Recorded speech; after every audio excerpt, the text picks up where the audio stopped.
ইনশাআল্লাহ। সম্মানিত হাজিরিন, আমি আপনাদের গ্রামেরই সন্তান, পার্শ্ববর্তী গ্রামের সন্তান। আমি ভাঙ্গাচুরা কণ্ঠে আপনাদের সামনে কিছু কথা বলবো, যদি আল্লাহ তাআলা আমাকে বলার তৌফিক দান করেন। ওমা তৌফিক ইল্লা বিল্লাহ। সবাই আমার জন্য দোয়া করবেন, আল্লাহ যেন আমার মতো গুনাহগারের জবান থেকে এমন কিছু কথা বের করে, যেই কথাগুলো বক্তা এবং শ্রোতা উভয়ের জন্য যেন নাজাতের জারিয়া হয়ে যায়। বলেন আল্লাহুম্মা আমিন। সম্মানিত হাজিরিন, আমি আপনাদের সামনে পবিত্র কোরআনুল কারীমের 2 নম্বর সূরা সূরাল বাকারার 3 নম্বর আয়াতে কারিমা তেলাওয়াত করেছি। আল্লাহ সুবহানাহু ওয়া তাআলা, ওরে মন তুই মরিলে কান্দিবে কয়জন, ওরে মন তুই মরিলে কান্দিবে কয়জন, যখন আন্ধার ঘরে শুয়াইবে মাটির দেহ মাটি খাবে, একদিন তোরে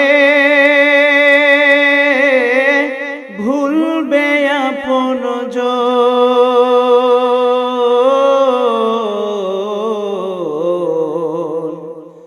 তুই মরিলে কান্দিবে কয়জন, ওরে মন তুই মরিলে কান্দিবে কয়জন। ভাই বন্ধু আপন যারা কিছুদিন কান্দিবে তারা, এই দুনিয়ার কলা হলে তারাও একদিন যাবে রে ভুলে, ছিন্ন হবে মায়ারি বন্ধন,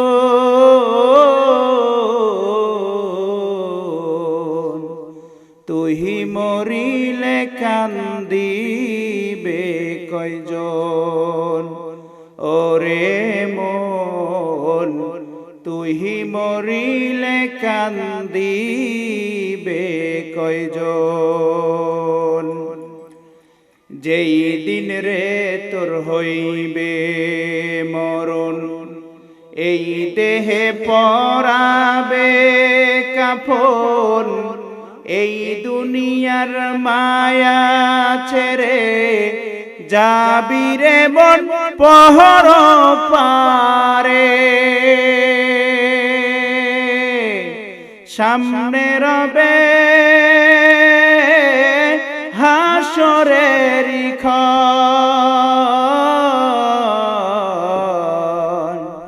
তুই মরিলে কান্দিবে কয়জন, ওরে মন তুই মরিলে কান্দিবে কয়জন।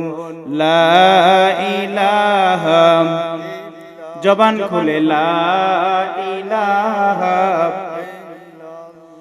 জোরে লা ইলাহা ইল্লাল্লাহ, লা ইলাহা। আল্লাহকে যারা বাসিবে ভালা, আল্লাহর দিদার পাইবে তারা, ইহকালে শান্তি পরকালে মুক্তি হেফাজত করবেন আল্লাহ তাআলা। লা ইলাহা ইল্লাল্লাহ, লা ইলাহা।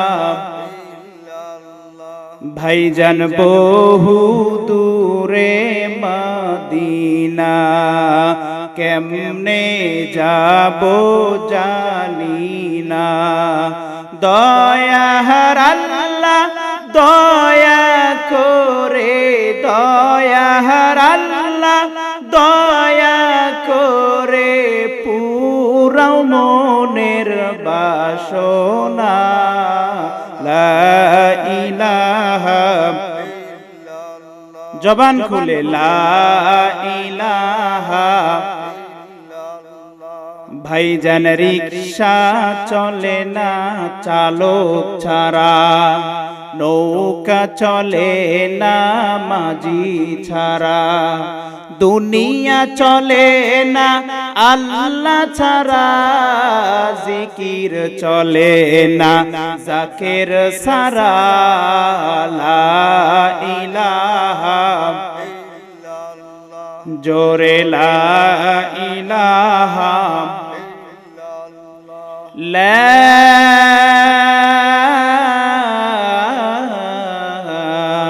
ইলাহা ইল্লাল্লাহু মুহাম্মাদুর রাসূলুল্লাহ। সবাই মুহাব্বতের সহিত বলি সাল্লাল্লাহু আলাইহি ওয়াসাল্লাম। আলহামদুলিল্লাহ, অষ্টম অধিবেশন মেসকান্তি জামে মসজিদ ও কবরস্থান উন্নয়ন প্রকল্পে এখানে এমন দুইটা নাম দিছে। একটা হচ্ছে মসজিদ, যেটা পৃথিবীর সবচাইতে শ্রেষ্ঠ স্থান, বলেন সুবহানাল্লাহ। আরো একটা নাম দিছে কবরস্থান, যেখানে আমার আপনার শেষ ঠিকানা। কথা বলেন ঠিক কিনা? 3.5 হাত মাটি আমার আপনার জন্য শেষ বিছানা। তো মসজিদের উন্নয়ন, কবরস্থানের উন্নয়ন প্রকল্পে বিরাট তাফসিরুল কোরআন মাহফিল। আজকের মাহফিলের সম্মানিত সুযোগ্য সভাপতি জনাব মোহাম্মদ তুজাম্মেল হক, সহ সভাপতি আলহাজ মোহাম্মদ মকবুল হোসেন মন্ডল, এরপর আলহাজ মোহাম্মদ হযরত আলী প্রামাণিক, প্রধান অতিথি শেরপুর ধুনুটের জনমানুষের নেতা আলহাজ গোলাম মোহাম্মদ সিরাজ সহ সম্মানিত অতিথি, বরেণ্য অতিথি, বরেণ্য মেহমান। আজকের মাহফিলের প্রধান বক্তা, বিশেষ আকর্ষণ হযরত মাওলানা মোহাম্মদ আশরাফ আলী সিরাজি। আল্লাহ তাআলা হুজুরের নেক হায়াত দান করুন, আল্লাহুম্মা আমিন। আমার পূর্বে যিনি আপনাদেরকে এতক্ষণ কোরআন এবং হাদিস থেকে মূল্যবান তাফসীর বা আলোচনা করে ধন্য করলেন, আমার স্নেহ মুরব্বী, আমার বাবা সমতুল্য, উস্তাদ সমতুল্য মাওলানা মোহাম্মদ শফিকুল ইসলাম, বাদ মাগরিব থেকে পর্যন্ত যারা কোরআনের কথা বলেছেন, সেই সমস্ত ভাইরা, মঞ্চ উপবিষ্ট বিভিন্ন নেতৃত্বস্থানীয় ভাই বর্গরা, আমার সামনে উপবিষ্ট বৃদ্ধ বাবাজিরা, স্নেহের কচিকাচা সমবয়সে আমার যুবক ভাইরা, পর্দার অন্তরালে দূর দূরান্ত থেকে আগত সকল গুণে গুণান্বিত সম্মানিতা মা ও বোনেরা, আলোচনার সূচনায় আমি আমার অন্তরের অন্তঃস্থল থেকে আনুষ্ঠানিকতার মধ্য দিয়ে হৃদয় নিংড়ানো, প্রাণ উজাড় করানো সালাম, আসসালামু আলাইকুম। আসলে বলেন তো, আপনাদের যে আওয়াজ, তাতে কি মুসলমানের আওয়াজ বোঝা যায়? বদরের যুদ্ধে মুসলমানদের সংখ্যা কত ছিল? 313 জন। কাফেরদের সংখ্যা ছিল 1000। কিন্তু মুসলমানরা নারায়ে তাকবীর আল্লাহু আকবার ধ্বনি দিয়ে যেই নামছে, 1000 কাফেররা মাত্র 313 জনের কাছে পরাজিত হয়েছে। সুবহানাল্লাহ। তাহলে ইনশাআল্লাহ। সম্মানিত হাজিরিন, আমি আপনাদের গ্রামেরই সন্তান, পার্শ্ববর্তী গ্রামের সন্তান। আমি ভাঙ্গাচুরা কণ্ঠে আপনাদের সামনে কিছু কথা বলবো, যদি আল্লাহ তাআলা আমাকে বলার তৌফিক দান করেন। ওমা তৌফিক ইল্লা বিল্লাহ। সবাই আমার জন্য দোয়া করবেন, আল্লাহ যেন আমার মতো গুনাহগারের জবান থেকে এমন কিছু কথা বের করে, যেই কথাগুলো বক্তা এবং শ্রোতা উভয়ের জন্য যেন নাজাতের জারিয়া হয়ে যায়। বলেন আল্লাহুম্মা আমিন। সম্মানিত হাজিরিন, আমি আপনাদের সামনে পবিত্র কোরআনুল কারীমের 2 নম্বর সূরা সূরাল বাকারার 3 নম্বর আয়াতে কারিমা তেলাওয়াত করেছি। আল্লাহ সুবহানাহু ওয়া তাআলা যদি আমাকে তৌফিক দান করেন, এই আয়াতের সাপেক্ষে কয়েকটা পয়েন্টের ভিত্তিতে আপনাদের সামনে কিছু কথা উপস্থাপন করব ইনশাআল্লাহ। বাকারা শব্দের অর্থ কি বলেন তো? গাভী। বাকারা শব্দের অর্থ গাভী। কোরআনুল কারীমের সবচাইতে বৃহত্তম সূরা সূরাল বাকারা। একেবারে সূরা ফাতিহার পরে বাকারা, এবং সূরাল বাকারা কোরআনের 2 নম্বর সূরা। এই সূরা বাকারার 3 নম্বর আয়াতে আল্লাহ তাআলা 3টে মেসেজ দিচ্ছে। কয়টা মেসেজ? আচ্ছা, মেসেজ শব্দ আপনারা বুঝেন? মেসেজ মানে মোবাইলে যে টুং করে শব্দ হয়, এটা আসলে মূলত ইংলিশ শব্দ, বাংলা হচ্ছে বার্তা। এখন আমি যদি আপনাদেরকে বলি আপনার মোবাইলে বার্তা আসছে, আপনি বুঝতে পারবেন না, কিন্তু আমি যদি বলি মেসেজ আসছে, তাহলে আপনি বুঝতে পারবেন। এই জন্য বললাম 3টা মেসেজ দিছে। কয়টা মেসেজ? 3টা। আল্লাহ রাব্বুল আলামিন বলেন, আল্লাযীনা ইউমিনুনা বিল গায়বি ওয়া ইউকিমুনাস সালাতা ওয়া মিম্মা রাযাকনাহুম ইনফিকুন। আল্লাহ তাআলা বলেন, 1 নম্বর মেসেজ, আল্লাযীনা ইউমিনুনা বিল গায়ব, যারা তোমরা অদৃশ্যের প্রতি বিশ্বাস স্থাপন করেছো। বলেন তো, আল্লাহ পাক আছে আমরা কখনো চোখে দেখেছি? নবী রাসূলকে আমরা কখনো দেখেছি? কোরআন ব্যতীত আসমানি অন্য কিতাবকে আমরা দেখেছি? ফেরেশতাদেরকে আমরা দেখি নাই, আখিরাত আমরা দেখি নাই, কবরের জীবন আমরা দেখি নাই। কারণ মানুষ মৃত্যুবরণ করার পরে কবরের জীবন শুরু হয়ে যায়। আল্লাহ বলছেন যারা এই অদৃশ্যের প্রতি বিশ্বাস স্থাপন করে। এরপর আল্লাহ বলেন, ইউকিমুনাস সালাত, যারা নামাজ কায়েম করে। বলেন তো, নামাজ ছাড়া কি জান্নাতে যাওয়া যাবে? আরো জোরে বলেন, যাবে। আজকে যে মাহফিলের ভিতরে বসে আছেন, আমি যদি এখন জিজ্ঞাসা করি ইশারের নামাজ কে কে পড়ছেন, অর্ধেকে হাত উঠাতে পারবেন না। এই জন্য আল্লাহ বলছেন, আল্লাযীনা ইউমিনুনা বিল গায়ব ওয়া ইউকিমুনাস সালাত। আল্লাহ পাক রব্বুল আলামিন ডাক দিয়া বলে, বান্দারা রে, 2 নম্বর হলো তোমরা নামাজ কায়েম করো। আর নামাজ হলো আমার আপনার জীবনে এমন একটা ইবাদত, আল্লাহ কোরআনুল কারীমের মধ্যে ডাক দিয়ে বলে, ইন্নাস সালাতা তানহা আনিল ফাহশাই ওয়াল মুনকার। বান্দারে, তুমি জীবনে যত অন্যায় কাজ করো, সব কাজ থেকে একমাত্র বিরত রাখতে পারে হলো নামাজ। বলেন সুবহানাল্লাহ। এরপর আল্লাহ 3 নম্বর বলছেন, ওয়া মিম্মা রাযাকনাহুম ইনফিকুন। আমি তোমাদের যে সম্পদ দিয়েছি, আমি তোমাদের যে রিজিক দিয়েছি, সেখান থেকে ব্যয় করতে হবে কার রাস্তায়? আরো জোরে বলেন, কার রাস্তায়? আমরা বলি এটা কার? আমার। এই সম্পদ কার? আমার। এই সম্পদের মালিককে বলে আমি। কিন্তু মুসলমান একবার শুধু চোখটা বন্ধ করে দেখেন, চিন্তা করে দেখেন, এই সব কিছু কোনো কিছুই আমার নয়, আমার শুধু হাত আর পা। কথা বলেন ঠিক কিনা? এই জন্য কবি সুন্দর করে বলছেন, ও তোর গনা দিন ফুরায়ে যাবে, গনা দিন ফুরায়ে যাবে, যৌবনে লাগবে ভাটি, ওহি যে দেখো ডাকিতাছে তোমায় কবরের মাটি, ওহি যে দেখো ডাকিতাছে তোমায় কবরের মাটি। ঠিক কিনা? আমাকে আর আপনাকে কিন্তু কবরের মাটি বারবার করে ডাকতেছে। আমার আপনার জন্য কোন 4 জন মানুষ যেন লাশটা বহন করার জন্য প্রস্তুত হয়ে গেছে? আমার আপনার জন্য কোন মানুষ যেন আমার আপনার লাশটা ধৌত করার জন্য প্রস্তুত হয়ে গেছে? শুধু তাই নয়, আমার আপনার জন্য কোন জানি বড়ই গাছ আর নিম গাছের পাতা প্রস্তুত হয়ে গেছে। শুধু তাই নয়, আমার আপনার জন্য কোন মানুষগুলো যেন আমার আপনার লাশটা মাটি দেওয়ার জন্য প্রস্তুত হয়ে গেছে। একবার চিন্তা করে দেখেন, এই দুনিয়াতে কিন্তু আমি আর আপনি একটা সিরিয়াল মেইনটেইন করে আসছি, কিন্তু যেদিন দুনিয়ার থেকে বিদায় হয়ে যাব রে, আমার দাদা জীবিত আছে কিন্তু নাতি দুনিয়ার থেকে বিদায় হয়ে চলে গেছে।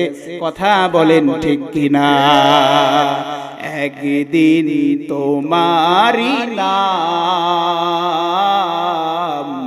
মসজিদে হবে এলাম, তৈরি থেকো, তৈরি রেখো, কবরের মাল সামান,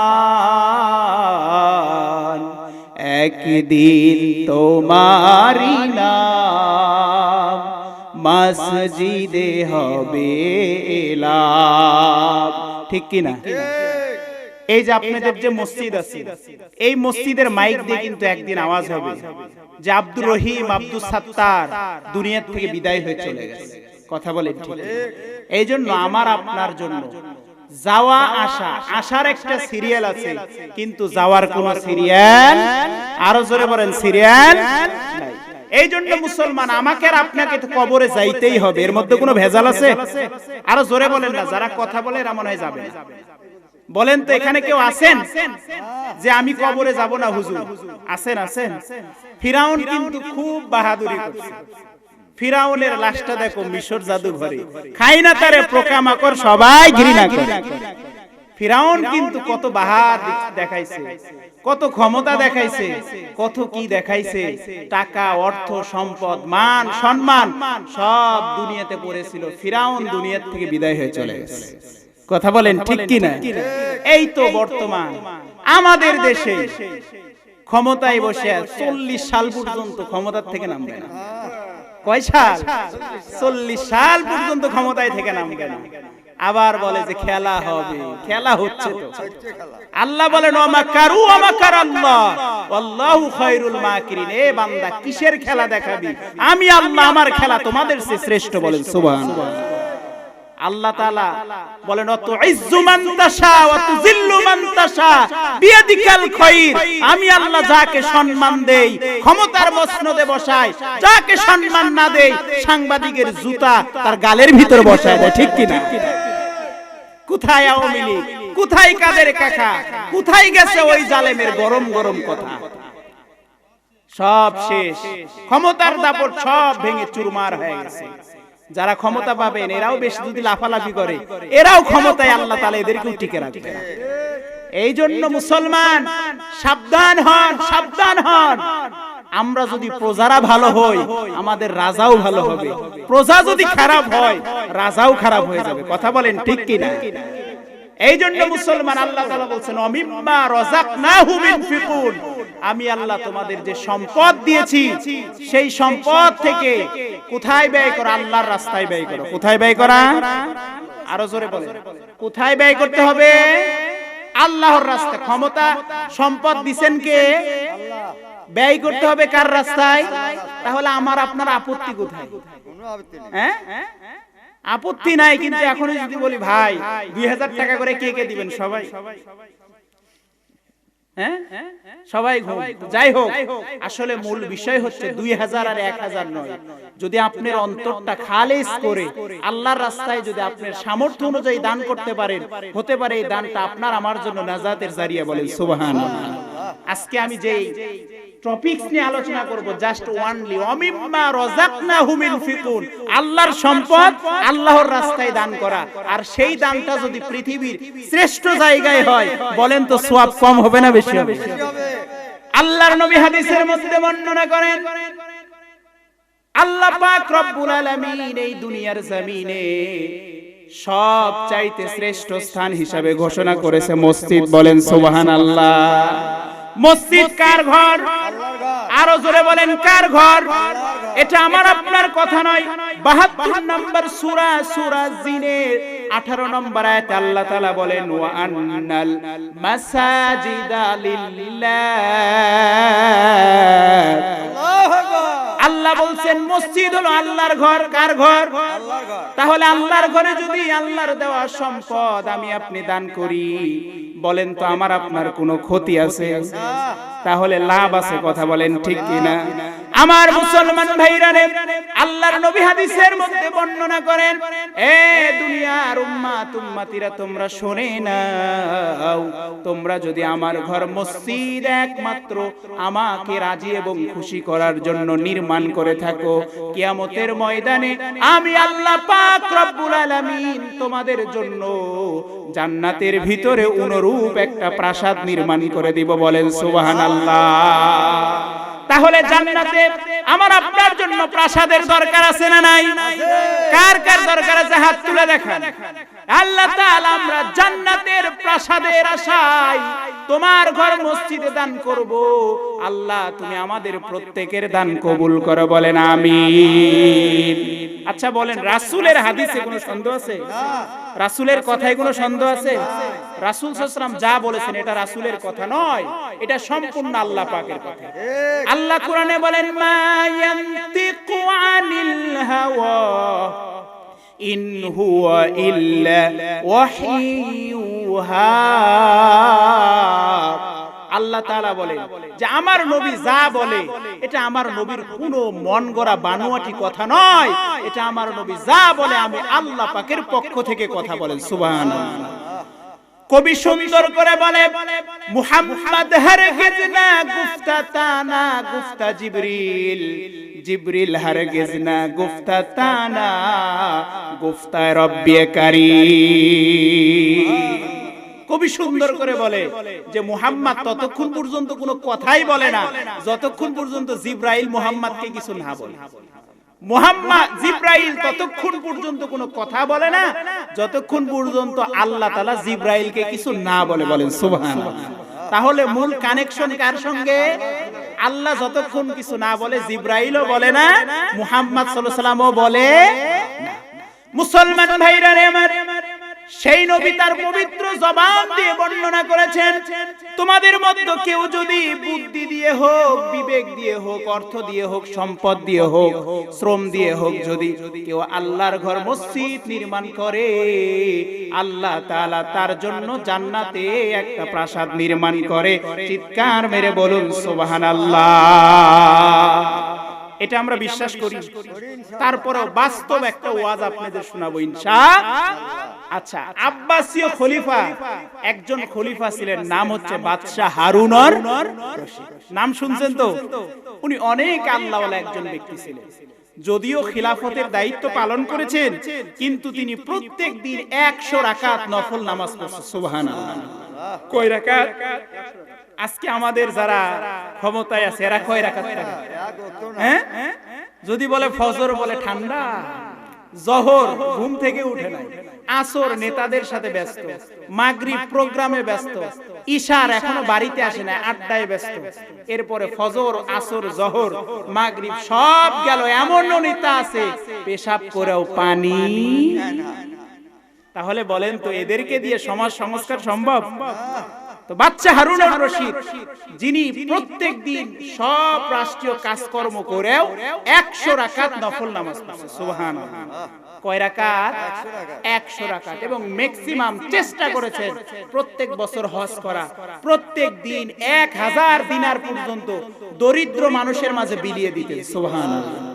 এমন একজন বাদশাহ হারুনুর রশিদ, তিনি যখন এই হাদিসটা পড়ছে, আল্লাহর নবী বলছে যে কেউ যদি একটা মসজিদ নির্মাণ করে, আল্লাহ তার জন্য জান্নাতে একটা প্রাসাদ নির্মাণ করে। মুসলমান ভাইরা আমার, এইবার বাদশাহ হারুনুর রশিদ বিশ্ব নবীর হাদিসটা যখন পড়ছে, পড়ার পরে বাদশাহ হারুনুর রশিদের জান্নাতে প্রাসাদ পাওয়ার লোভ হয়ে গেছে। বাদশাহ হারুনুর রশিদ চিন্তা করলো, আল্লাহ তো আমাকে অনেক সম্পদ দিয়েছে, ধন দিয়েছে, অর্থ দিয়েছে, আমি এখন জান্নাত পাওয়ার জন্য আমার নিজের অর্থায়নে একটা মসজিদ নির্মাণ করতে চাই। মুসলমান ভাইরা রে, বাদশা বলে কথা, যেই কথা সেই কাজ। বাদশা হারুনুর রশিদ মসজিদ নির্মাণ করা শুরু করে দিলেন। কিন্তু আশ্চর্যের বিষয় হলো, বাদশা হারুনুর রশিদ তার অঞ্চলের ভিতরে ঘোষণা দিয়ে দিলেন, আমি বাদশাহ হারুনুর রশিদ একটা মসজিদ নির্মাণ করতে চাই, কিন্তু শর্ত হলো আমার রাজ্যের একটা প্রজাও যেন একটা টাকাও মসজিদে দান না করে, কারণ আমি জান্নাতে প্রাসাদ নির্মাণ করব শুধু আমার জন্য। আমি আমার অর্থায়নে একটা মসজিদ নির্মাণ করতে চাই, এবং এই মসজিদটা এত সুন্দর কারুকার্য দিয়ে নির্মাণ করব, যার কারণে আল্লাহ যেন জান্নাতের ভিতরে আমাকে একটা কারুকার্যপূর্ণ প্রাসাদ দান করে দেয়। সুবহানাল্লাহ। যেই কথা সেই কাজ, মসজিদ নির্মাণের কাজ শুরু হয়ে গেল। সহিহুল বুখারী খুলে দেখবেন, প্রথম নম্বর হাদিস, ইন্নামা আমালু বিন্নিয়াত, বলেছেন মুহাম্মদুর রাসূলুল্লাহ প্রত্যেকটা বান্দার নিয়তের উপরে নির্ভর করে সব কাজকর্ম। আপনার নিয়তটা যদি ভালো হয়, নিয়ত করার সঙ্গে সঙ্গে আল্লাহ আমলনামায় সওয়াব লিখে দেয়। হাদিসে কুদসি খুলে দেখবেন, বিশ্ব নবী বর্ণনা করেছেন, আল্লাহর কোন বান্দা যদি ভালো কাজ করার নিয়ত করে, আল্লাহ তাআলা ফেরেশতাদের ডাক দিয়া বলে, ও আমার ফেরেশতারা রে, আমার বান্দার আমল নামায় একটা সওয়াব লিখে দে। শুধু নিয়ত করছে, কাজ, জোরে বলেন, কাজ। আপনাদের কি আমার কথা বুঝতে সমস্যা হচ্ছে? খারাপ লাগতেছে? বাচ্চা হারুনুর রশিদের ওটা কিন্তু আছে, বলবো ইনশাআল্লাহ। তো নিয়ত করছে, আল্লাহ তাআলা বলছেন, বান্দারে, বান্দা যখন নিয়ত করে ফেরেশতাদের ডাক দিয়েছে, এ ফেরেশতারা, তাড়াতাড়ি আমার বান্দার আমলনামায় একটা সওয়াব লিখে দে। সুবহানাল্লাহ। বান্দা কিন্তু এখনো কাজ করে নাই, শুধু কি করছে? ভালো কাজের নিয়ত করছে। বুঝতে হবে কি কাজ? ভালো কাজ। মুসলমান ভাইরা রে আমার, যেই মাত্র ভালো কাজের নিয়ত করলো, সঙ্গে সঙ্গে আমলনামায় একটা সওয়াব আল্লাহ তাআলা ফেরেশতাদের দিয়ে লেখায়া দিল। এবার বান্দা যখন ভালো কাজ শুরু করে দিল, ভালো কাজ যখন সমাপ্ত করলো, আল্লাহর নবী হাদিসের মধ্যে বলেন, কুল্লু আমাল ইবনে আদম, প্রত্যেক বনি আদম সন্তানের নেক আমল আল্লাহ তাআলা 10 থেকে 700 গুণ পর্যন্ত বৃদ্ধি করে দেয়। চিৎকার মেরে বলুন সুবহানাল্লাহ। কয় থেকে? 10 থেকে। আপনি আল্লাহর রাস্তায় 1 টাকা দান করবেন, আপনার সর্বনিম্ন আমলনামায় 10টা সওয়াব। ঈমানের পাওয়ার যদি বেশি থাকে, 10 থেকে 700 গুণ পর্যন্ত সওয়াব আল্লাহ তাআলা ফেরেশতাদের দিয়ে আমলনামায় লেখায়। আমার মুসলমান ভাইরা রে আমার, এবার বান্দা যখন কাজটা সমাপ্ত করলো, আল্লাহ তাআলা ফেরেশতাদের ডাক দিয়ে বলে, ফেরেশতারা রে, আমার বান্দার আমলনামায় 10 থেকে 700 গুণ পর্যন্ত সওয়াব দিয়ে দাও। পক্ষান্তরে কোন আল্লাহর বান্দা যদি খারাপ কাজের নিয়ত করে, বলেন তো আমার আপনার সিস্টেম অনুযায়ী ভালো কাজের নিয়ত করছে, একটা সওয়াব লিখছে, তাহলে খারাপ কাজের নিয়ত করছে, আমলনামায় একটা গুনাহ লেখা দরকার কি দরকার না? আমার আপনার সিস্টেমে কিন্তু আল্লাহ বলেন, আর রহমান, আমি আল্লাহ হলো দয়াময়, আমি আল্লাহ হলো পরম দয়ালু। বান্দা যখন গুনাহ কাজ করার নিয়ত করে, আল্লাহ তাআলার ফেরেশতারা ডাক দেয়, বলে, আল্লাহ গো, তোমার বান্দার আমলনামায় কি একটা গুনাহ লিখবো? আল্লাহ বলে, না না, লেখো না, কারণ আমার বান্দা নিয়ত করছে কিন্তু এখনো করে নাই। আল্লাহু আকবার। আল্লাহ বলেন, আমার বান্দা নিয়ত করছে কিন্তু এখনো করে নাই। এমনও হতে পারে আমার বান্দা পাপ কাজ করার নিয়ত করছে কিন্তু সেখান থেকে তাওবা করে ফিরে যাবে। কথা বলেন ঠিক কিনা? আল্লাহ কোরআনের মধ্যে বলেন, ইয়া আইয়ুহাল্লাযীনা আমানু তুবু ইলাল্লাহি তাওবাতুন নাসুহা। আল্লাহু আকবার। আল্লাহ তাআলা বলেন যে, ইয়া আইয়ুহাল্লাযীনা আমানু, হে ঈমানদারেরা, তোমরা যদি তোমাদের জীবনে খাঁটি তাওবা করতে পারো, আল্লাহ তোমাদের জীবনের সব গুনাহ maaf করে দিবে। সুবহানাল্লাহ। আল্লাহর নবী হাদিসের মধ্যে বলেন, আল্লাহর নবী হাদিসের মধ্যে বলেন, কুল্লু আমাল ইবনে আদম, আল্লাহ তাআলা প্রত্যেক বনি আদম সন্তানকে এমন অবস্থাকেই পছন্দ করে যেন বান্দা গুনাহ করার পরে আবার আল্লাহর কাছে তাওবা করবে, গুনাহ করার পরে আবার আল্লাহর কাছে তাওবা করবে। আল্লাহ বান্দার এই মুহূর্ত, এই মুভমেন্টটা খুবই পছন্দ করে। বলেন সুবহানাল্লাহ। মুসলমান ভাইরা আমার, এইবার আল্লাহ তাআলা ডাক দিয়ে বলে, ফেরেশতারা রে, আমার বান্দার আমলনামায় গুনাহ লিখিস না। আমার বান্দা তো নিয়ত করছে, এখনো করে নাই, শুরু করে নাই। বান্দা যখন ভালো কাজ করার শুরু করে দিল, ফেরেশতারা ডাক দিয়ে বলে, আল্লাহ, তোমার বান্দা তো খারাপ কাজ করার শুরু করলো, এখন কি করা যায়? আল্লাহ বলে, ফেরেশতারা রে, আমার বান্দা তো কাজ শুরু করছে এখনো শেষ করে নাই। বান্দা যখন গুনার কাজ শেষ করবে, শেষ করার সঙ্গে সঙ্গে ফেরেশতারা ডাক দিয়ে বলে, আল্লাহ তোমার বান্দা তো গুনার কাজ শেষ করলো, এখন খবর কি? আল্লাহ ডাক দিয়ে বলে, ফেরেশতারা রে, আমার বান্দাদেরকে অবকাশ দাও, সময় দাও। এমনও তো হতে পারে গুনার কথা স্মরণ করে আমার বান্দা তার জীবনের পাপ রাশিগুলো সামনে তুলে ধরে আমার কাছে মাপ চাইবে, ডাক দিয়ে বলবে, রব্বানা যালামনা। আল্লাহ বলে, ফেরেশতারা রে, আমার বান্দার চোখের পানি নাকের ডুগার কাছে আসার আগেই আমি বান্দার জীবনের সব গুনাহগুলো মাফ করে দে। মুসলমান ভাইরা রে আমার, এই হলো নিয়ত। আপনার নিয়ত যদি ভালো হয়, আপনার নিয়ত যদি ভালো হয়, আপনি আল্লাহর রাস্তায় কয় হাজার দিলেন এটা দেখার বিষয় নাই। মূল কথা হচ্ছে আপনি কি নিয়তে আল্লাহর রাস্তায় দান করেছেন। আপনার নিয়ত যদি ভালো হয়, 1000 টাকার চাইতে 1 টাকার মূল্য আমার আল্লাহর কাছে বেশি। কথা বলেন ঠিক কিনা আমার মুসলমান ভাইরা রে? এইবার বাচ্চা হারুন আর রশিদ যেই ঘোষণা দিয়ে দিলেন, মসজিদ নির্মাণের কাজ শুরু হয়ে গেল। মসজিদ নির্মাণ হয়ে গেল, মসজিদের উদ্বোধন হয়ে গেল, নামাজ শুরু হয়ে গেল। নামাজ যখন শুরু হয়ে গেল, একদিন বাচ্চা হারুন আর রশিদ ঘুমিয়ে গেছে। গভীর রজনীতে বাচ্চা হারুন আর রশিদ স্বপ্নের ভিতরে দেখে আল্লাহর 2 জন ফেরেশতা এসে ডাক দিয়া বলে, হারুন আর রশিদ রে, আল্লাহ পাক রব্বুল আলামিন তোমার প্রতি রাজি এবং খুশি হইয়া তোমার জন্য জান্নাতে একটা প্রাসাদ নির্মাণ করেছে। সুবহানাল্লাহ। চলো চলো চলো চলো, জান্নাতের ভিতরের প্রাসাদটা ঘুরে দেখি। চলো চলো। 2 জন ফেরেশতা ঘুমের ভিতরে বাচ্চা হারুন আর রশিদ দেখতেছে। 2 জন ফেরেশতা 2টা হাত ধরে আস্তে আস্তে আস্তে আস্তে করে হারুন আর রশিদটাকে যখন জান্নাতের প্রাসাদের ভিতরে নিয়ে গেছে, হারুন আর রশিদ জান্নাতের প্রাসাদটা সুন্দর করে ঘুরে দেখছে। জান্নাতের প্রাসাদ ঘোরার পরে ফেরেশতারা বলতেছে, হারুন রে, তুমি মসজিদ নির্মাণ করেছো, যার কারণে আল্লাহ তাআলা তোমার প্রতি খুশি হইয়া তোমার জন্য জান্নাতের ভিতরে এই প্রাসাদটাকে বরাদ্দ করেছে। বলেন সুবহানাল্লাহ। হারুন আর রশিদ এবার জান্নাত থেকে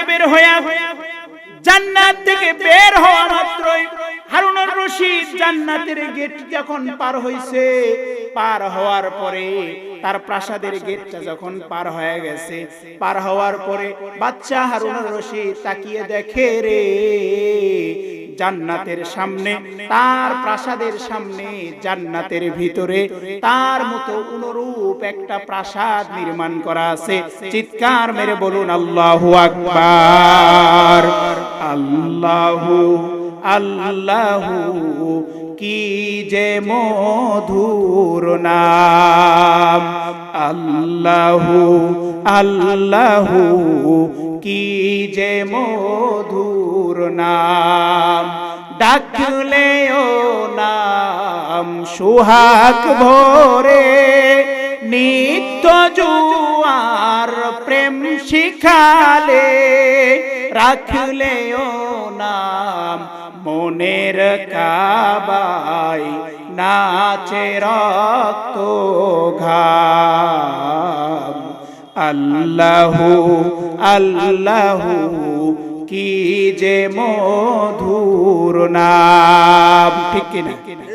জোরে বলেন, আল্লাহর নামে মধু আছে না নাই? আল্লাহর নাম যতই জপবেন হৃদয়টা ততই আল্লাহর প্রেমে পাগল হয়ে যাবে। কথা বলেন ঠিক কিনা? এই জন্য মুসলমান আল্লাহর প্রেম অন্তরে ধারণ করা দরকার আছে না? আল্লাহর ভয় অন্তরে ধারণ করা দরকার আছে না? কবরকে ভয় করার দরকার আছে না নাই? ওই কবর আমার আপনার জন্য এমন একটা অবস্থা হয়ে যাবে, একবার চিন্তা করে দেখেন ওই কবরের প্রথম রজনী আমার আপনার জন্য কেমন হবে, প্রথম দিনটা আমার আপনার জন্য কেমন হবে। কবরে যখন রাখবে সবাই চলে যাবে, ফেরেশতা এসে জিজ্ঞাসা করবে, প্রশ্নের অ্যানসার দিতে পারলে জান্নাতি, না পারলে কি জাহান্নামে। এই জন্য রাসূল বলছেন যে প্রত্যেকটা বান্দার কবর হচ্ছে এমন একটা জিনিস, এমন একটা জায়গা, এই কবর যার জন্য সুখময় হয়ে যাবে, বাকি সমস্ত ঘাট আল্লাহ তার জন্য সহজ করে দেবে। সুবহানাল্লাহ। আর কবর যার জন্য কষ্টদায়ক হয়ে যাবে, বাকি সমস্ত ঘাট আল্লাহ তার জন্য কঠিন করে দিবে। বলেন নাউজুবিল্লাহ। এই বাচ্চা হারুন আর রশিদ মসজিদ নির্মাণ করছে, উদ্দেশ্য কি ছিল? জান্নাতে প্রাসাদ পাওয়ার জন্য। স্বপ্নে দেখতেছে প্রাসাদ পাওয়া গেছে, কিন্তু বাচ্চা হারুন আর রশিদের সামনে অনুরূপ আরেকটা প্রাসাদ। বাচ্চা হারুন আর রশিদ এবার চিন্তা করলেন যে আমি এত কষ্ট করে অর্থ দিয়া এরকম একটা প্রাসাদ নির্মাণ করেছি, আল্লাহ তাআলা হয়তো আমার প্রতি খুশি হয়ে একটার জায়গায় দুইটা প্রাসাদ দিয়েছে। সুবহানাল্লাহ। কি বলছে? একটার জায়গায় দুইটা। এবার বাচ্চা হারুন আর রশিদ ওই প্রাসাদ থেকে বের হয়ে চিন্তা করছে, এটাও যেহেতু আমার মতোই দেখা যাচ্ছে প্রাসাদের মতো, হয়তো আমার প্রাসাদ। দৌড় মারছে, দৌড় মারে যেই গেটে গেছে দেখে দুইজন ফেরেশতা দারোয়ান হিসেবে দাঁড়িয়ে আছে স্বপ্নের মাধ্যমে। তো জিজ্ঞাসা করছে, ভাই আপনার নাম? বলে আমার নাম হারুন আর রশিদ। বলছে এই জান্নাত তো আমার। বললেন না ভাই, দেখো জান্নাতের গেটে নাম লেখা আছে। হারুন আর রশিদ তাকিয়ে দেখে ওই জান্নাতের গেটে নাম লেখা আছে আহমদ। কি নাম? আরো জোরে বলেন না, কি নাম? বাচ্চা হারুন আর রশিদ ঘুম ভেঙে গেছে।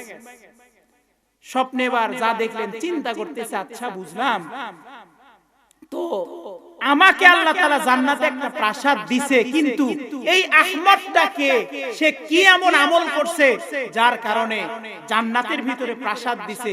স্বপ্নের মাধ্যমেই ফেরেশতাদের যখন জিজ্ঞাসা করছে, ফেরেশতা বলে, এ বাচ্চা হারুন আর রশিদ, ওই আহমদকে তুমি জানো? তোমার এই মসজিদ নির্মাণ করার সময় যতগুলো রাজমিস্ত্রি কাজ করেছে, এর মধ্যে একটা রাজমিস্ত্রি জুগালিয়া ছিল যার নাম হলো আহমদ। আল্লাহ তাআলা ওই আহমদের জন্য তোমার অনুরূপ একটা জান্নাতে প্রাসাদ নির্মাণ করছে। সুবহানাল্লাহ। বাচ্চা হারুন আর রশিদ এবার চিন্তা করলেন, আচ্ছা আমি জান মসজিদ নির্মাণ করলাম, কিন্তু আহমদ কি করলো? জীবনে এমন কি আমল করছে যে আমলের কারণে আমার আল্লাহ খুশি হয়া জান্নাতে একটা প্রাসাদ দিছে? আসলে এটা জানার দরকার। বলেন তো আপনারা জানবেন কি জানবেন না? জোরে বলেন, জানবেন কি জানবেন না? আমিও বলবো ইনশাআল্লাহ। তার আগে আমার কোনো নিজের জন্য, আমার নিজের জন্য, এটা আপনাদের উন্নয়নের জন্য। বলেন তো, এই যে মসজিদ নির্মাণ করেছেন, এই মসজিদে যতদিন নামাজ হবে, আমি আপনি দুনিয়ায় যদিও নাও থাকি, আমার আপনার আমলনামায় সওয়াব যাবে কি যাবে না? জোরে বলেন না, যাবে কি যাবে না? আল্লাহ রাসূল সাল্লাল্লাহু আলাইহি সাল্লাম হাদিসের মধ্যে বর্ণনা করেন, কিয়ামতের ময়দানে 7 শ্রেণীর মানুষকে আল্লাহ তাআলা বিনা হিসাবে আরশের ছায়া দিয়া হাউজে কাউসারের পানি পান করায়া আল্লাহ জান্নাতুল ফেরদাউস দান করবে। বলে সুবহানাল্লাহ। এর মধ্যে এক শ্রেণীর হলো যারা সব সময় মসজিদটাকে ভালোবাসে, যাদের অন্তর সব সময় মসজিদে থাকে। আজকে মসজিদে তো আমরা থাকতেই চাই না, এমন অবস্থা হয়ে যায় মসজিদে থাকা দূরের কথা, ইমাম সাহেব যদি 5 মিনিট নামাজ পড়তে দেরি হয়ে যায়, তাহলে ইমামের উপরে চোখ রাঙিয়ে কথা বলতেও আমরা দ্বিধাবোধ করি না। কিন্তু ওই ব্যাক্কেল বুঝে না যে মসজিদে যতক্ষণ বসে থাকবে সালাতের জন্য, ততক্ষণ আল্লাহ তাআলা ফেরেশতা দিয়া তার আমলনামায় নামাজের সওয়াব লিখে দিবে। সুবহানাল্লাহ। আরো জোরে বলেন না সুবহানাল্লাহ। তাহলে সেই মসজিদের উন্নয়ন করা দরকার আছে না নাই? মা আয়েশা সিদ্দিকা রাদিয়াল্লাহু তাআলা বলছেন যে আল্লাহ রাসূল সাল্লাল্লাহু আলাইহি ওয়াসাল্লাম বলছেন, তোমরা পাড়ায় পাড়ায় মহল্লায় মসজিদ নির্মাণ করো এবং মসজিদ পরিষ্কার পরিচ্ছন্ন রাখো। আজকে দেখা যায় যে আমাদের বাড়ি খুবই পরিষ্কার, কিন্তু মসজিদে অবস্থা খুবই খারাপ। কথা বলেন ঠিক কি না? বৃষ্টি পড়লে পানি, বৃষ্টি হলে পানি পড়ে। এই করলে পানি পড়ে, মসজিদের পরিবেশ ভালো না। আচ্ছা বলেন তো, মসজিদের উন্নয়ন হোক এটা আমরা চাই কি চাই না? কবরস্থানের উন্নয়ন হোক এটা আমরা চাই কি চাই না? কবরস্থান এমন একটা জায়গা, 3.5 হাত জায়গা, যেখানে আমি আর আপনি খালি হাতে চলে যাব। কথা বলেন ঠিক কি না? খালি হাতে চলে যাব, কিচ্ছু নাই। কোটি টাকার মালিক, সম্পদ সব দুনিয়াতে থাকবে, আমি আর আপনি শুধু খালি হাত আর পা নিয়ে কবরস্থানে চলে যাব। আজকে যদি দুনিয়াতে আমি আর আপনি সেই কবরে সওয়াব পাওয়ার জন্য যদি কিছু করে যায়, আল্লাহর ঘরে সহযোগিতা করে, মসজিদ যতদিন দাঁড়িয়ে থাকবে, যতদিন নামাজ আদায় হবে, যতদিন তাসবিহ তিলাওয়াত হবে, যতদিন আল্লাহর জিকির হবে, কবরে বসে বসে ফ্ল্যাক্সিলোড আকারে আপনার আমলনামায় আল্লাহ তাআলা সওয়াব দিয়ে ভরপুর করে দিবে। বলেন সুবহানাল্লাহ। আমাদের মধ্যে এমন কে আছে যে হুজুর আমার বাবা মারা গেছে, আমার মা মারা গেছে, আমার আত্মীয় স্বজন মারা গেছে, তাদের রুহের মাগফিরাতের জন্য আল্লাহর ঘর মসজিদে 1000 টাকা করে দান করব। 10 জন ভাই দেখে হাত উঠান, হাত উঠান। 10 জন কালেকশন কি হয়ে গেছে? 10 জন ব্যক্তি হাত উঠান। আশারে মুবাশশিরা 10 জন জান্নাতি সুসংবাদ প্রাপ্ত সাহাবীর সঙ্গে যেন আল্লাহ তাআলা জান্নাত নসিব করে। বলেন আমিন। দেখি 10 জন ভাই হাত উঠান যে হুজুর আমার বাবা নাই, আমার মা নাই, আমার আত্মীয় স্বজন অন্ধকার কবরে চলে গেছে, আমি আমার মায়ের জন্য, আমি আমার বাবার জন্য, আমি আমার আত্মীয় স্বজনের জন্য আল্লাহর ঘর মসজিদে 1000 টাকা দান করব। বলেন তো একজন হাত উঠান। লিল্লাহে তাকবীর, লিল্লাহে তাকবীর। আল্লাহ তাআলা আমার শ্রদ্ধেয় নানা, এটা আমার নানা হয়, শ্রদ্ধেয় নানাকে আল্লাহ তাআলা জান মাল উভয়ে বরকত দিয়ে ভরপুর করেন। বলেন আমিন। আমিনো আমিনো আল্লাহ আমিনো, দানকারীদের জন্য মওলা তুমি হয়ো জাবিনো। দেখি 2 নাম্বার কে আছেন? 2 নাম্বার একজন পাইছে। 2 নাম্বার মাশাআল্লাহ। আল্লাহ তাআলা আজকের মাহফিলের সম্মানিত সহ-সভাপতি আলহাজ মোহাম্মদ হযরত আলী প্রামাণিক 1000 টাকা আল্লাহর ঘর মসজিদে দান করবে। আল্লাহ তাআলা আমার এই শ্রদ্ধেয় মুরব্বির দানটাকে আল্লাহ কবুল করে নিক। বলেন আমিন। কয়জন হইছে? আমি চাইছি কয়জন হইছে? কয়জন? 2 জন। 3 নাম্বার বলেন কে আছে? তাড়াতাড়ি বলেন, তাড়াতাড়ি। 3 নাম্বার কে আছেন? আল্লাহর ঘর মসজিদে দান করবেন, ঠকবেন না, ঠকবেন না। আল্লাহ তাআলার রহমান না, আমার শ্রদ্ধেয় মুরব্বী রহমান 500 টাকা দান করছে। আল্লাহ তার মনের নেক মাসুদ পুরো করুক। কাল কঠিন কিয়ামতের ময়দানে এই 500 টাকা তার জন্য জান্নাতে যাওয়ার উসিলা বানিয়ে দেখ। বলেন আমিন। 3 নাম্বার আরেকটা ব্যক্তি 500 টাকা দিছে। নাম বলেন, নাম বলতে অনিচ্ছুক। 500 টাকা দিছে। আল্লাহ তাআলা কবুল করুক, জানে মানে বরকত দেখ। বলেন আমিন। নদীরে কুল ভাঙ্গে ও কুল গড়ে, এই তো নদীর খেলা, সকাল বেলার ধনী রে তুই ফকির সন্ধ্যা বেলা। কে শাহজাহান? এক লোক মারা গেছে, এর মেয়ে দান করছে 500 টাকা। আল্লাহ তাআলা তার বাবার কবরটাকে জান্নাতের টুকরা বানিয়ে দেখ। বলেন আমিন। রাসেল নামের এক ভাই 200 টাকা দান করছে, আল্লাহ তাআলা কবুল করুক। বলেন আমিন। 3 নম্বর আল্লাহর কোন বান্দা আছে? হুজুর আমার মা নাই, আমার বাবা নাই, আমার মা বাবার রুহের মাগফিরাতের জন্য আল্লাহর ঘর মসজিদে 1000 টাকা দান করলাম। 3 নগদ হোক বাকি হোক। বলেন ভাই তাড়াতাড়ি। 3 নম্বর, আরে দান করলে কেউ ঠকবেন না। হযরত উসমান গনি রাদিয়াল্লাহু তাআলা আনহু, তিনি তার জীবনের সব সম্পদগুলো দান করে দিয়ে গেছে। সুবহানাল্লাহ। আরো জোরে বলেন না সুবহানাল্লাহ। 3 নম্বর কোন আল্লাহর বান্দা আছে? হুজুর আমি 1000 টাকা দান করব। বলেন তাড়াতাড়ি বলেন। 3 নম্বর নাই। কি ব্যাপার বারে এত স্লো কে? প্রধান অতিথির কাছে দিবেন, প্রধান বক্তার কাছে দিবেন নাকি? হ্যাঁ। 3 নম্বর, আরে ভাই আমার কাছেও দেন, আমিও তো আপনাদের মেহমান। প্রধান বক্তা আসবে, তিনিও মেহমান, তিনিও দোয়া করবেন, আমার কাছেও দিবেন, উনার কাছেও দিবেন। মাঝখান থেকে আপনাদের মসজিদের উন্নয়ন এক জায়গাতেই যাবে। এটা আসল কথা, এক জায়গাতেই যাবে। 3 নম্বর আল্লাহর কোন বান্দা আছে? হুজুর আমার মা নাই, বাবা নাই, অন্ধকার কবরে আমার মা বাবার কি অবস্থা জানি না, মা বাবার রুহের মাগফিরাতের জন্য আমি 1000 টাকা দিলাম। আছেন ভাই? 3 নম্বর, আচ্ছা 1000 টাকা বাদ দিলাম, 500 টাকা করে 10 জন দেন। কি বাবা কথা বলেন না কেন? কে আছে? নাই, কেউ নাই? এরা মনে হয় আমার কাছে দিবে না, প্রধান বক্তার কাছে দিবে। আচ্ছা, তাহলে ওই যে বাদশা হারুন আর রশিদ মনে আছে কি করেছিলেন? তিনি মসজিদ নির্মাণ করেছেন। বাদশা হারুন আর রশিদ স্বপ্নে যখন দেখছে যে তার মসজিদের প্রাসাদের সামনে একটা প্রাসাদ, বাদশা হারুন আর রশিদ যখন ওই প্রাসাদে ঢুকতে নিছে, বলে না না, এটা তোমার প্রাসাদ নয়, এটা হচ্ছে আহমদ নামের এক প্রাসাদ, আহমদ নামের এক ব্যক্তির প্রাসাদ। বলে আহমদ কে? বলে সে হচ্ছে তোমার একজন রাজমিস্ত্রি যুগালিয়া। চিৎকার মেরে বলেন আল্লাহু আকবার, আরো জোরে বলেন আল্লাহু আকবার। বাদশা হারুন আর রশিদের ঘুমটা ভেঙে গেছে। এই আহমদ কি এত আমল করছে যার কারণে আল্লাহ তাআলা আহমদের নামে জান্নাতে প্রাসাদ নির্মাণ করছে? বিষয়টা তো শোনার দরকার। এক পর্যায়ে বাদশা হারুন আর রশিদ চিন্তা করলেন, না না, এই রকম ভাবে নয়, আমি আগামীকাল দুপুরবেলা আমার রাজ দরবারে সুন্দর একটা খাবারের আয়োজন করব, আর সেখানে আমি সব মিস্ত্রিদেরকে ইনভাইট করব, দাওয়াত দিব, সেখান থেকে আমি আহমদকে বাঁচিয়ে নেব।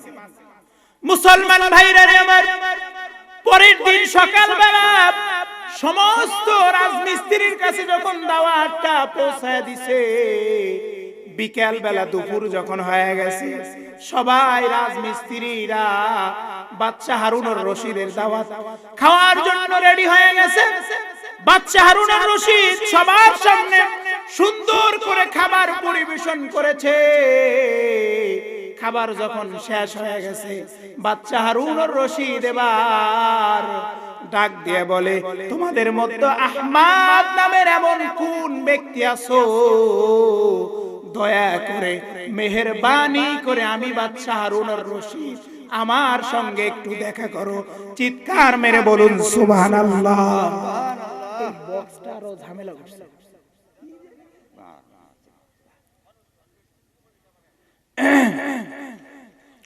আমার মুসলমান ভাইরা আমার, এবার বাদশা হারুন আর রশিদ আহমদকে ডাক দিয়ে বলে, এ আহমদ, তুমি তোমার জীবনে এমন কি আমল করেছো? আহমদ ডাক দিয়ে বলে, ও বাদশা হারুন আর রশিদ, আমি আমার জীবনে তেমন কোনো আমল করতে পারি নাই, তবে একটা ঘটনা আপনাকে শোনাইতে চাই।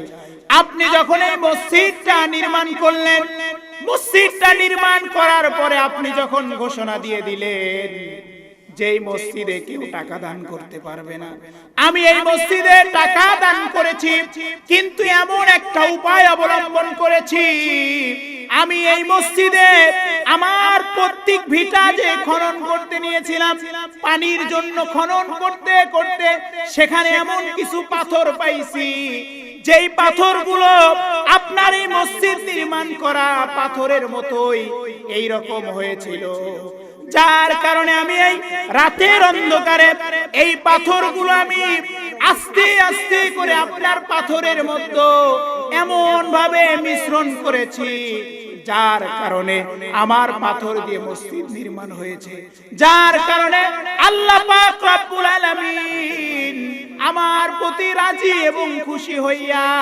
জান্নাতের ভিতরে আপনার ন্যায় আমার জন্য অনুরূপ একটা প্রাসাদ নির্মাণ করেছে।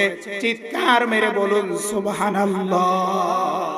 আল্লাহ সুবহানাহু ওয়া তাআলা আমাদেরকে এই মসজিদ নির্মাণ করার কারণে, সহযোগিতা করার কারণে, দান করার কারণে, অর্থ দিয়া, বুদ্ধি দিয়া, বিবেক দিয়া দান করার কারণে আল্লাহ যেন আমাদের প্রত্যেককে কিয়ামতের ময়দানে উত্তম জাযা দান করেন, জান্নাতে একটা প্রাসাদ আল্লাহ সুবহানাহু ওয়া তাআলা যেন আমাদের জন্য বরাদ্দ করে রেখে দেয়। সবাই বলে আল্লাহুম্মা আমিন। ওয়া আখিরি দাওয়ানা আলহামদুলিল্লাহি রাব্বিল আলামিন।